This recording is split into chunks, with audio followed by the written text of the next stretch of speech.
Besim pelvan bir görüştürağım berdi. Yöne bayrak ulu bayrak. Ya gelli.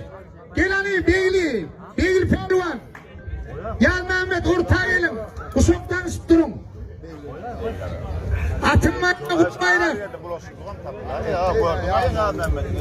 Yürüyten Bolşevik ovamızda. Kadim pelvanın mekanı olan Bolşevik kalhozunu. Mülköman Bağcı yaylasında pelvanlar güçlüyle şia. Selim bir Amerikan adamlar. Bir mardan bir akallan.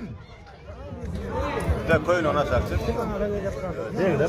Pelvanlar arasında uğraşın. Bayrak kuluyor atın bayrağı. Hanife pata verdi. Alanımız ortadan Hanife'ye kulun aylan ortada. Recep Hanife seyret. Görüş bir görüş. İkel bir görüş hata alınıyor.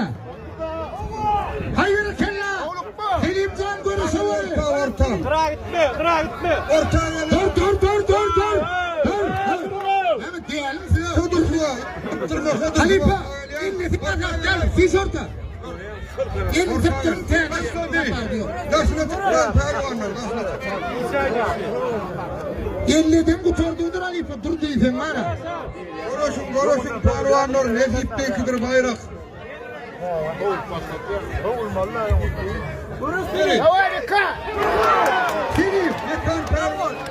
Selim pelvan bollu adamlar.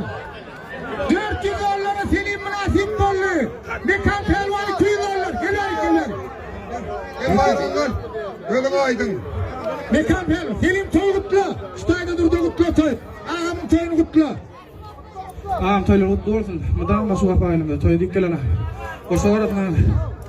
Selim pelvan nesip etsin bayram. Berekella. Yas pervan.